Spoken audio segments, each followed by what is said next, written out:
இன்று ஏப்ரல் மாதம் 10ஆம் தேதி வெள்ளிக்கிழமை. ஈஸ்டர் குண்டு தாக்குதல் பயங்கரம் என்பது திடீரென்று நடந்த ஒரு பேரழிவு அல்ல என்றும், அது 2017ஆம் ஆண்டு முதல் நன்கு திட்டமிடப்பட்டு நடத்தப்பட்ட ஒரு படுகொலை என்றும் வெட்ட வெளிச்சமாக இருப்பதாக அறிய முடிகிறது. ஈஸ்டர் பயங்கரமானது 3 தொகுதிகளை கொண்டது.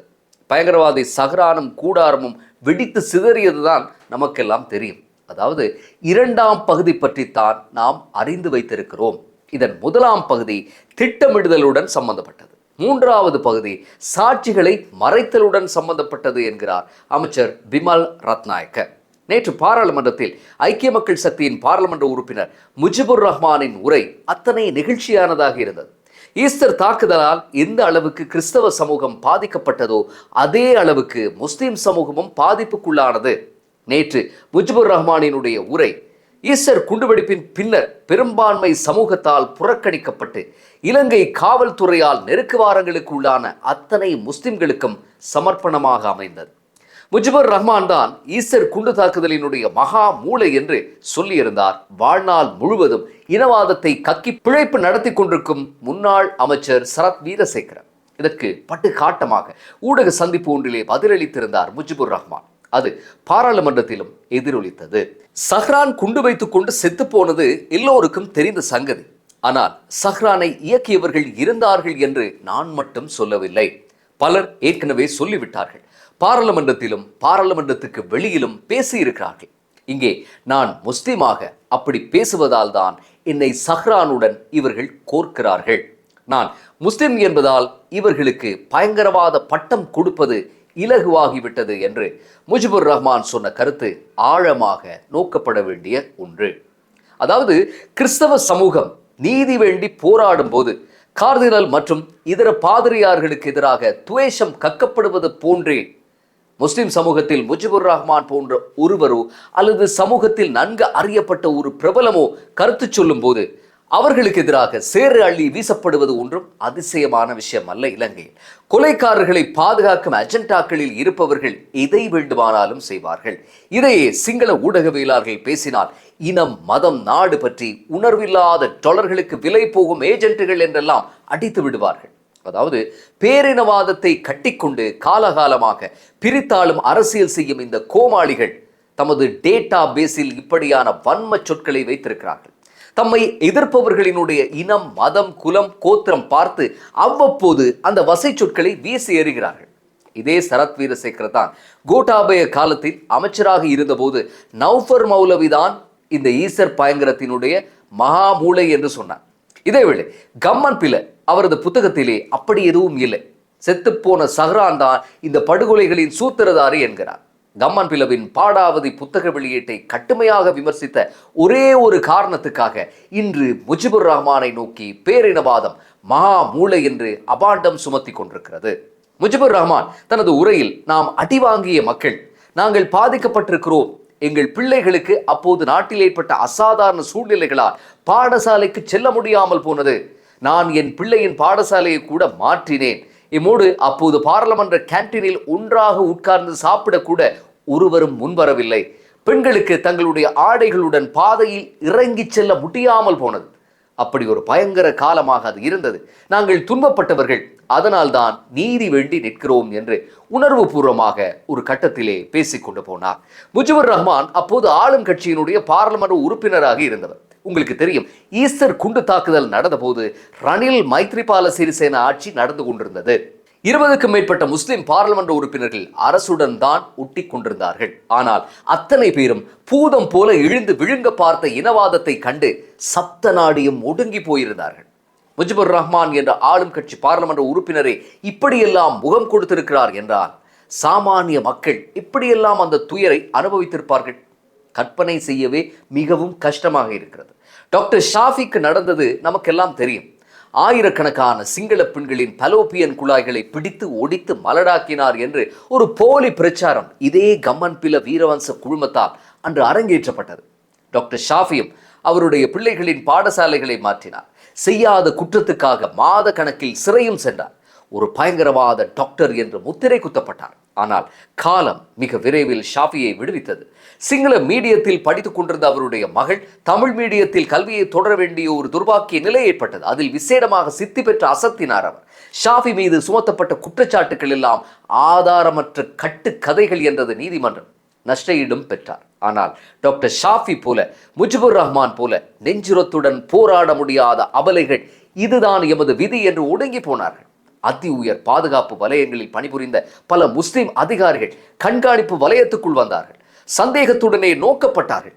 சந்தேகத்தின் பேரில் பலர் கைதானார்கள். வீடுகளில் விடிவெள்ளி பத்திரிகை வைத்திருந்தவர்கள், அல் ஹசனா சஞ்சிகை வைத்திருந்தவர்கள் மட்டுமல்ல, தமிழக எழுத்தாளர்களினுடைய புத்தகங்கள் வைத்திருந்த பலரும் கைதானார்கள். இப்படி ஒரு சமூகமே குறிவைத்து மேய்க்கப்பட்டது. முஜிபுர் ரஹ்மான் தன்னுடைய உரையில் அரச புலனாய்வு பிரிவு தன்னை பின்தொடர்ந்து கொண்டிருந்ததாகவும் தன்னோடு தொலைபேசியில் உரையாடியவர்கள் எல்லாம் விசாரணைக்கு அழைத்து செல்லப்பட்டதாகவும் சொல்லியிருந்தார். மேலும் நாம் இந்த குண்டுவெடிப்புடன் சம்பந்தப்பட்டிருந்தால் பயந்து போயிருப்போம், ஆனால் நாங்கள் தான் இதன் பின்னணியை தேடச் சொல்கிறோம், ஆனால் அவர்களோ அதெல்லாம் வேண்டாம், சஹ்ரானுடன் முடித்துக் கொள்வோம் என்கிறார்கள். சஹ்ரானுக்கு இன்று யார் உதவி கொண்டிருக்கிறார்கள் என்பது இதன் மூலம் அம்பலமாகிறது என்றவர் மற்றொரு முக்கியமான கருத்தையும் சொன்னார். கோட்டாபய ராஜபக்ச தரப்பு 2.5 வருடங்கள் பதவியில் இருந்ததாகவும் விசாரணை என்ற பெயரில் பல தடவை தாம் அலைக்கழிக்கப்பட்டதாகவும், கோட்டாபய ராஜபக்ச மற்றும் ரணில் விக்ரமசிங்க ஆகியோர் ஜனாதிபதியாக இருந்தபோது அரச புலனாய்வு பிரிவின் தலைவராக சுரேஷ் சலே இருந்ததாகவும், தம் மீது ஒரு தசமதானத்துக்கு குற்றம் இருந்தால் சும்மா விட்டிருப்பார்களா என்றும் கேட்டு நின்றார் முஜிபுர் ரஹ்மான். ஈஸ்டர் குண்டு தாக்குதலில் சம்பந்தமே இல்லாத ஏகப்பட்ட அப்பாவிகள் ஜோடிக்கப்பட்ட குற்றச்சாட்டுகளில் சிறை சென்று விட்டு வந்தார்கள். இன்னும் சிலரின் வீடுகளுக்கு வருடக்கணக்கில் வாரந்தோறும் உளவுத்துறை அதிகாரிகள் போய் நலம் விசாரிப்பு என்ற பெயரில் கண்காணித்து விட்டு வந்தார்கள். இந்த அவலங்களை பொறுத்து கொள்ள முடியாத வசதி படைத்த சிலர் ஐரோப்பாவுக்கும் கனடா போன்ற நாடுகளுக்கும் குடும்பத்துடன் தப்பி போய் அரசியல் தஞ்சம் கோரினார்கள். எதுவுமே செய்ய முடியாத சிலர் அழுது கண்ணீர் வடித்தார்கள். ஈஸ்டர் குண்டு தாக்குதலானது ஒரு அப்பட்டமான சதி என்று முன்னாள் நீதிமன்ற நீதியரசர்களில் ஒருவரான தப்புல்ல லிவேரா சொன்ன பிறகும் கூட ஏகப்பட்ட சிங்கள முற்போக்காளர்கள், சுனந்த தேசப்பிரிய போன்ற ஊடகவியலாளர்கள் இந்த சதி கோட்பாட்டை கேள்வி கேட்க தொடங்கிய பிறகும் கூட முஸ்லிம் சமூகம் மீது படர்ந்திருந்த அந்த வெறுப்பு அணையவில்லை. ஆனால் வெறுப்பால் ஏற்படுத்தப்பட்ட கோட்டாபயவின் ஆட்சி ஒரு அங்குலம் கூட நகர முடியாத ஒரு நிலைமை உருவாகி எரியும் வயிற்று பசி ஒன்றுதான் நாட்டின் தலையாய பிரச்சனையான பிறகுதான் இந்த இனவாத கோஷமெல்லாம் மெல்ல அடங்கி போனது. இன்றைக்கோ விசாரணைகள் எல்லாம் சிறப்பாக நடந்து கொண்டிருக்கின்றன.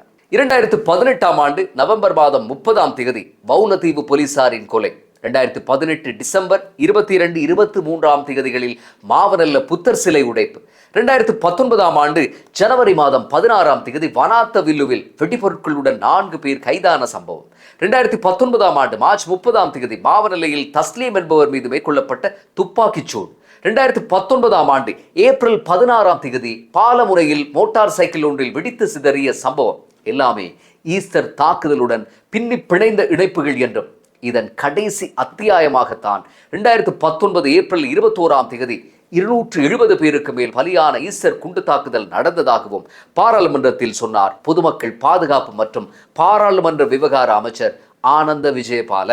2017 ஆண்டு முதல் நடந்தேறிய திட்டத்தின் விளைவுகள் தான் ஈஸ்டர் பயங்கரம் என்றும், சஹ்ரானுக்கும் மேலால் ஒரு குழு இருந்தவாறு சஹ்ரானை இயக்கியதாகவும், பிள்ளையான் உயிர்த்த ஞாயிறு பயங்கரம் பற்றி பூரணமாக அறிந்திருந்ததாகவும் ஆனந்த விஜயபால மேலும் தெரிவித்திருக்கிறார். இங்கே உள்ள கேள்வி என்னவென்றால், முஜிபுர் ரஹ்மான் போன்றோருக்கு அன்றும் இன்றும் வசைமாறி பொழியும் இனவாதிகளுடன் முஜிபுர் ரஹ்மான் பிரதிநிதித்துவப்படுத்தும் ஐக்கிய மக்கள் சக்தியின் தலைவர் சஜித் பிரேமதாச போய் எப்படி உட்காருகிறார் என்பதுதான். இன்று சஜித் பிரேமதாச அரசுக்கு எதிராக பெரும் குற்றவாளிகளுடன் கூட்டு சேரும் நிலைமைக்கு சென்றிருக்கிறார். ஆனால் அரசியலில் இதெல்லாம் சகஜம் என்று சொல்லி கடந்து போக முடியாது. அவர் இங்கே சேர்ந்திருப்பது சாதாரண குற்றவாளிகளுடன் அல்ல, கொலைகார பாவிகளுடன் என்று விளாசி தள்ளியிருந்தார் அமைச்சர் பிமல் ரத்நாயக்க. இதன் போது யாரோ குறுக்கிட்டு அவருக்கு அழைப்பிதழ் வந்ததால் தான் போனார் என்ற போது அதற்கு பிமல் வழங்கிய பதில் காத்திரமாக அமைந்தது. ஒரு பாராளுமன்ற உறுப்பினருக்கே எக்கச்சக்கமாக அழைப்பிதழ்கள் வருகின்றன. சகல அழைப்பிதழ்களுக்கும் எல்லோரும் பதிலளிப்பதில்லை. பாராளுமன்ற உறுப்பினர்களுக்கே இப்படி என்றால் எதிர்க்கட்சி தலைவருக்கு இதைவிட அதிகமாக அழைப்பிதழ்கள் வரும். கம்மன் பிள்ளை நடத்தியது ஒன்றும் மத அனுஷ்டான நிகழ்ச்சி அல்ல. கம்மன் பிள்ளை உயிர்த்த ஞாயிறு பற்றி புத்தகம் எழுதினால் என்ன இருக்கும் என்று சஜித்துக்கு தெரியாதா என்று பதிலுக்கு பொரிந்து தள்ளினார் பிமல் ரத்நாயக்க. இதேவேளை சஜித்தின் கட்சி உறுப்பினர்கள் சிஐடி பணிப்பாளர் ஷானி அபேசேகர மற்றும் பொதுமக்கள் பாதுகாப்பு அமைச்சின் செயலாளர் ரவி செனவிரத்ன போன்றோருக்கு எதிராக கடந்த காலங்களில் விஷமத்தனமான பிரச்சாரங்கள் செய்ததையும் ஞாபகப்படுத்திய பிமல் ரத்நாயக்க சஜித் பிரேமதாசவின் இரட்டை வேடத்தை தோலுரித்துவிட்டு ஒரு முக்கிய கேள்வி ஒன்றையும் கேட்டார். அரச மற்றும் இராணுவ புலனாய்வு பிரிவின் தலைவராக இருந்த சுரேஷ் சலையை நாம் ஆதாரமில்லாமல் கைது செய்ததாய் நீங்கள் நினைக்கிறீர்களா? அமைச்சர் ரிஷாட் பதியுதீனை பழிவாங்க கைது செய்த மாதிரி சுரேஷ் சலே போன்ற ஒருவரை கைது செய்ய முடியாது. அப்படி கைது செய்தால் 100க்கு மேல் ஜனாதிபதி சட்டத்தரணிகள் வரிசை கட்டி நிற்பார்கள். சகல ஆதாரங்களுடனேயே அந்த கைது நடந்தது என்றார் பிமல் ரத்நாயக்க. ரிஷாட் பதியுதீனும் ஊடகங்கள் முன்னிலையில் சஜித்தை காட்டமாக விமர்சித்திருந்தார். சஜித்தின் வெற்றிக்காக நாமும் எமது ஆதரவாளர்களும் இருபெரும் தேர்தல்களில் உழைப்பை கொட்டினோம். அவரது அண்மைக்கால செயற்பாடுகள் இனவாதிகளுக்கு ஒத்திசைவாக இருப்பது போல தென்படுகின்றன. இது எமக்கு வேதனையை தருகிறது. அவரை நேரடியாக சந்தித்து எமது நிலைப்பாட்டை எடுத்துச் சொல்வோம் என்று சொல்லி ரிஷாட் பதியுதீன் குறிப்பிட்டிருந்தார். முஜிபுர் ரஹ்மானுக்கு சஜித் பிரேமதாச மதிப்பும் மரியாதையும் கொடுத்திருந்தால் தன்னுடன் கடந்த தேர்தல்களில் ஒன்றாக பயணம் செய்து தனது முட்டாள்தனங்களை எல்லாம் சகித்து கொண்டு வாக்கு வேட்டையில் ஈடுபட்ட சிறுபான்மை கட்சி தலைவர்கள் மேல் சஜித்துக்கு உண்மையாகவே உணர்வுபூர்வமான நேசம் இருந்திருந்தார் அவர் கம்மன் பிளவின் புத்தக வெளியீட்டுக்கு போயிருக்க மாட்டார். ஆனால் அவரோ அது பற்றி அலட்டிக் கொள்ளவே இல்லை. தானும் போய் சேர்ந்தால் சிங்கள பேரினவாத வாக்குகளை கவரலாமா என்று ஒரு கணக்கு போட்டு பார்ப்பது போலவே அவருடைய கடந்த கால செயற்பாடுகள் அமைந்திருந்தன. இன்று முஸ்லிம் பாராளுமன்ற உறுப்பினர்கள் இத்தனை எதிர்ப்பை கொட்டியதால் தான் சஜித் வாயடைத்து போய் இன்விடேஷன் கதை சொல்லிக் கொண்டிருக்கிறார். துணிந்து பேசுவதற்கு வக்கற்றவர்கள் கட்சியில் இருந்திருந்தால் கம்மன் பிளவின் நிகழ்வுக்கு போனதையும் சஜித்தின் கட்சியினுடைய உயர்பீடம் சரி கண்டிருக்கும். அந்த வகையில் கட்சி தலைமை என்றெல்லாம் பார்த்து கொண்டு 4ஆக 8ஆக மடிந்து நிற்காமல் நியாயத்தின் பக்கம் நின்று குரல் கொடுத்த முஜிபுர் ரஹ்மான், ரிஷாட் பதியுதீன் போன்றோருக்கு மக்கள் பாராட்டுக்களை தெரிவிக்கிறார்கள். ஈஸ்டர் பயங்கரவாதத்துடன் தொடர்புடைய விசாரணைகள் மேலும் துரிதப்படுத்தப்பட்டு அத்தனை சூத்திரதாரிகளும் கைது செய்யப்பட வேண்டும். பாதிக்கப்பட்ட அனைவருக்கும் நியாயம் கிடைக்க வேண்டும். மீண்டும் அடுத்த பதிவில் சந்திப்போம். நன்றி.